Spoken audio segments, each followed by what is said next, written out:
Hi friends, welcome to our YouTube channel SBM Coaching Center.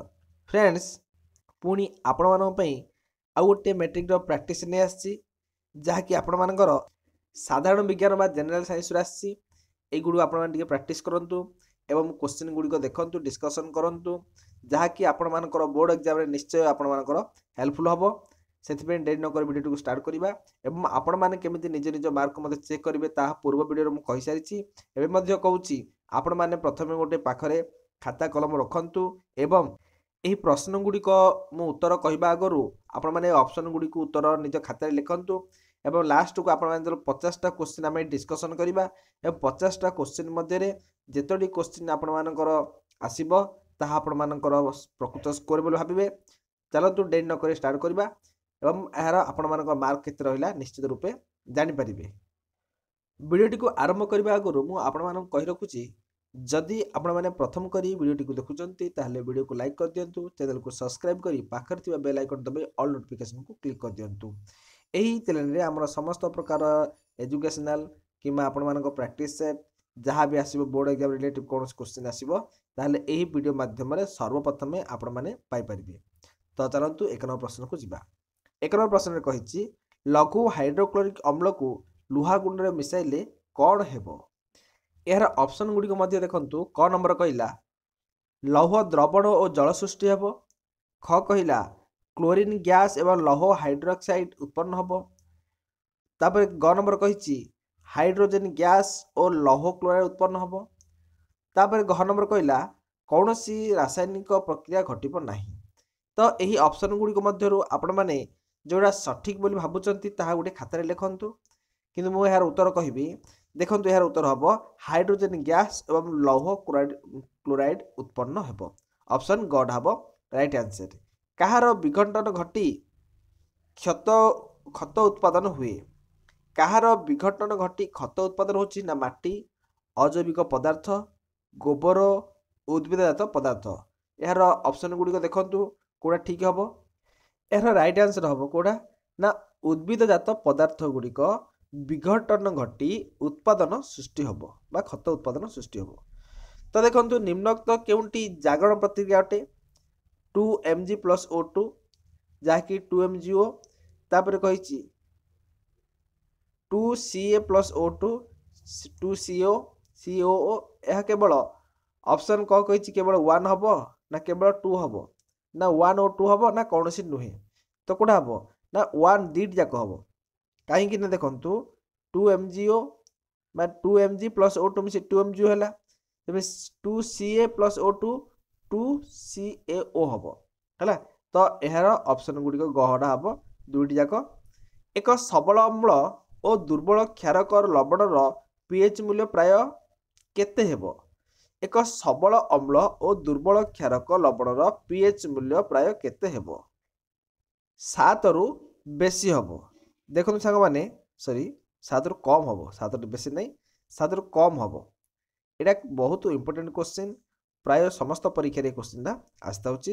7ରୁ କମ୍ ହେବ ସବଳ ଅମ୍ଳ ଏବଂ ଦୁର୍ବଳ କ୍ଷାର pH ମୂଲ୍ୟ 7ରୁ କମ୍। 5 ନମ୍ବର ଦେଖିବା, ଧାତବ ହାଇଡ୍ରୋଜେନ୍ କାର୍ବୋନେଟ୍ର ଅମ୍ଳ ସହିତ ରାସାୟନିକ ପ୍ରକ୍ରିୟା କଲାବେଳେ ପ୍ରତିକାରକ ଉତ୍ପାଦ ଗୁଡ଼ିକ କେତୋଟି ଭୌତିକ ଅବସ୍ଥାରେ ରହନ୍ତି ଏବଂ ଉତ୍ପାଦରେ କେଉଁ ଗ୍ୟାସ୍ ନିର୍ଗତ ହୋଇଥାଏ? ଉତ୍ପାଦରେ କ'ଣ ଗ୍ୟାସ୍? ଦେଖନ୍ତୁ 4CO2 এই ଗ୍ୟାସ୍ ନିର୍ଗତ ହୋଇଥାଏ।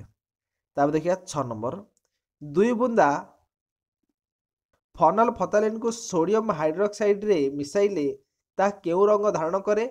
ଏହି ଦ୍ରବଣର ଅଧିକ ମାତ୍ରାରେ ହାଇଡ୍ରୋକ୍ଲୋରିକ୍ ଏସିଡ୍ ମିଶାଇଲେ ତାହାର ରଙ୍ଗ କ'ଣ ହୁଏ? ଏହାର ରଙ୍ଗ ହୋଇଥାଏ ଗୋଲାପୀ ବା ବର୍ଣ୍ଣହୀନ ହୋଇଥାଏ। ତାପରେ ଦେଖିବା ଅମ୍ଳରାଜରେ ସଦ୍ୟ ପ୍ରସ୍ତୁତ ଗାଢ଼ ନାଇଟ୍ରିକ୍ ଏସିଡ୍ ଏବଂ ଗାଢ଼ ହାଇଡ୍ରୋକ୍ଲୋରିକ୍ ଏସିଡ୍ର ଅନୁପାତ କେତେ ରହିବ? ଏହାର ଅନୁପାତ 1:3 ରହିବ। ଦସ୍ତା ଲେପନ ଏକ ପ୍ରଣାଳୀ ଯାହାକି କଳଙ୍କି ଲାଗିବାରେ ପ୍ରତିରୋଧ କରେ। ତାହା ହେଲା କ'ଣ ନା ଦସ୍ତା ଲେପନ, ଯାହାକି କୌଣସି ଜଙ୍ଗ ଲାଗିବନି, କଳଙ୍କି ଲାଗିବନି। ତାହା ହେବ କେଉଁଟା? ଷ୍ଟିଲ୍ ଓ ଆଇରନ୍। ତାପରେ ଦେଖିବା 9 ନମ୍ବର, गुंड अंडाखोल गोटे द्रवण सहित प्रतिक्रिया कले जो बाष्प निर्गत हुए ताहा चून पानी को दुधिया रंग परिणत करुच्ची। द्रवणटी को कौन कहुए? यही द्रवणटी कहुजिबो HCl। निम्नोक्त केउ हाइड्रोकार्बन यौगिक कार्बन परमाणु गुड़िक रिंग परि सज्जित होता तार नाम कौन? जो हाइड्रोकार्बन यौगिक कार्बन परमाणु गुड़िक रिंग परि सज्जित होता है तार नाम होची कौन? C6H12 cyclohexane. ग्राफाइट ओ हीरा रे यथाक्रमे केतोटी लेखाए कार्बन कार्बन बंध रही है? देखो ग्राफाइट आउ हीरा रे यथाक्रमे केतोटी लेखाए कार्बन कार्बन बंध रही है? देखंतु ऑप्शन गुडी कहला 4टी आउ 4टी। न्यूलैंड को अष्टक केउ मौलिक पई सत्य प्रमाणित होता है? केउ मौलिक हबो? हालुका मौलिक पई सत्य प्रमाणित होता है। तापर देखिबा 13 नंबर। आधुनिक पर्याय सारणी द्वितीय पर्याय थिबा निम्नोक्त केउ मौलिक आकार समस्त छोट? केउ मौलिक आकार समस्त छोट हबो ना कार्बन बा सी हबो समस्त छोट। 14 नंबर। निम्नोक्त केउंटी डुबेन को प्रथम ट्राएड मौलिक अटंती? कोड़ा हबो ना देखंतु डुबेन को प्रथम ट्राएड मौलिक अटंती कोड़ा? ऑप्शन ख हबो LINAK। निम्नोक्त केउं दर्पण पई प्रतिफलन नियम गुड़िक प्रযোज्य? प्रतिफलन नियम गुड़िक निहाती भाबरे देखंतु केवल समतल मध्य हबो, अवतल हबो, उत्तल मध्य हबो, तार निहाती कोड़ा हबो? उपरोक्त समस्त हबो। 16 नंबर देखिबा उत्तल लेंस रे वस्तुटीर स्थिति फोकस और आलोक केंद्र मध्य रहिले प्रतिबिंबर प्रकृति किपरि हेबो? प्रतिबिंबर प्रकृति आभासी हबो एवं सड़क हबो। गोटे अवतल लेंस रो फोकस दूरता 25 एम ताहा सह केते पावर लेंस रो सम्मिलित कले पावर 2D हेबो? गोटे समतल लेंस रो फोकस दूरता केते हबो? 25 एम हेले ताहा केते 4D हेबो। केउंटी चक्षु लेंस रो फोकस दूरता परिवर्तन पई दायी? सिलियारी मांसपेशी हबो। केउ आलोकीय घटनाटी अन्य ठारू पृथक? यार ऑप्शन गुडी कहिथि तारा माने दबदब करिबा, सळ सूर्योदय, विलंब सूर्यास्त, निर्मल आकाश नील देखा जाए। तो हबो ऑप्शन घ निर्मल आकाश नील देखा जाए। यह टिके अलग समस्त मठ। टिंडल सिद्धांत सह आलोकर केउ परिघटना संपर्कित? टिंडल सिद्धांत सह आलोकर केउ घटना संपर्कित? ऑप्शन गुड़िक देखंतु कहिछि प्रतिसरण, प्रतिफलन, प्रकीर्णन एवं विच्छुरण। तो हबो एटा विच्छुरण हबो। तापर देखिबा 21 नंबर। 1 मेगावाट केते जूल? आपण माने जानथिबे गोटे मेगावाट होछि 3.6 × 10⁻⁹ जे। केवल 6 ओम प्रतिरोध व्यवहार करी 2 ओम प्रतिरोध पाइबा पई केतोटी प्रतिरोधक आवश्यकता होइथाय? 3टी प्रतिरोधक आवश्यकता होइथाय। निम्नलिखित मध्यरु केउंटी वोल्टेज को सूचाए? तो देखंतु एटा हबो A W/I × T। एटा हबो वोल्टेज सूचाए। सड़क विद्युत स्रोतर आवृत्ति केते? सड़क विद्युत स्रोतर आवृत्ति होची 0। तापर कहिछि डीसी रो केउंटी उच्च नुहे? डीसी रो सरल वोल्टेज सेल एडा उच्च गोटे, शुष्क सेल मध्ये गोटे उच्च, बंटन सेल गोटे उच्च, किंतु नुहम कहिछि ना विद्युत जनरेटर गोटे नुहे। आलोक श्लेषण रो प्रथम सिद्धांत को केउ वैज्ञानिक 1905 मसीह परीक्षा द्वारा दर्शाइथिले? तो किए? Frederick Blackman. 27 नंबर। आलोक श्लेषण द्वितीय सिद्धांत को केउ वैज्ञानिक 1931 मसीह परीक्षा द्वारा दर्शाइथिले? फनलिन। आलोक श्लेषण द्वितीय सिद्धांत को केउ वैज्ञानिक 1937 मसीह उन्नत मानदंड परीक्षा माध्यम प्रमाणित करथिले? रॉबर्ट हिल। आलोक श्लेषण अंधकार प्रक्रिया घटुथिबा चक्राकार पथ को केउ वैज्ञानिक नाम अनुसार नामित करा जायछि? एहार ऑप्शन गुडी को मध्यरु देखंतु सेल्विन केल्विन हबो। साइट्रिक अम्लचक्र को केउ वैज्ञानिक 1953 मसीह आविष्कार करथिले? एहार उत्तर सर हैम्स क्रेब्स। केउ ब्रिटिश डॉक्टर आम शरीर में रक्त किपरि संचालित हुए ताहा प्रथमे आविष्कार करथिले? ख हबो विलियम्स हार्वे। तापर हम देखिबा 32 नंबर। प्रत्येक व्यक्तिर एक निर्दिष्ट वर्णर रक्त रही थाए, एहाकु प्रथमे किए आविष्कार करथिले? एहाकु प्रथमे कार्ल लैंडस्टेनर एहाकु आविष्कार करथिले। केउ वैज्ञानिक पातिमाकड़कर आरबीसी रो व्यवहार आवरण रे एंटीजन प्रोटीन थिबार देखि ताहाकु आरएच नाम नामित करथिले? उत्तर हबो कार्ल लैंडस्टेनर। तापर देखिबा ब्रुकक रे थिबा ग्लोमेरुलस एवं बायोमैक्स कैप्सूल मिसी रिनाल फर्सल गठन करती एहाकु केउ वैज्ञानिक नामकरण रे बा केउ वैज्ञानिक नाम रे नामित होईछि? हबो देखंतु पर्सलियो मालपिटी। तापर देखिबा मंजी गजा हेबार अग्रभाग रे आलोक जनित उद्दीपना जोगु केतेक रासायनिक परिवर्तन घटी भ्रूणकांड आलोक आड़क बंकई जाए। एही परीक्षण प्रथमे किए करथिले? एही परीक्षण प्रथमे चार्ल्स डार्विन करथिले।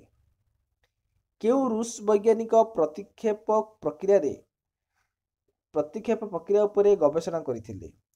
केउ रूस वैज्ञानिक? P Pavlov. 37 किए अनुवंश विज्ञान जनक अटंती एवं से वंशानुक्रमिक संपर्कित सूत्र प्रदान करथिले? Gregor Johann Mendel. केउ वैज्ञानिक 1900 मसीह मंडेल को तत्व को पुनः आविष्कार करिबारे सहायक होई नथिले? 1900 मसीह कहिछि मंडेल को पुनः तत्व को मंडेल को तत्व पुनः को आविष्कार करिबारे सहायक होई नथिले? एई विलहेम्स जोहानसन। मंडेल को अवदान पुनरास्कृत हेला परे 1909 मसीहा केउ वैज्ञानिक मंडेल को कल्पित कार को जीन नाम प्रदान करथिले? जीन नाम प्रदान करथिले विलियम जोहानसन। केउ दुई जन वैज्ञानिक प्रथमे 1920 मसीह मत व्यक्त करथिले जे पृथ्वी रे जीवन अजैविक पदार्थर सृष्टि होईछि? केउ दुई वैज्ञानिक?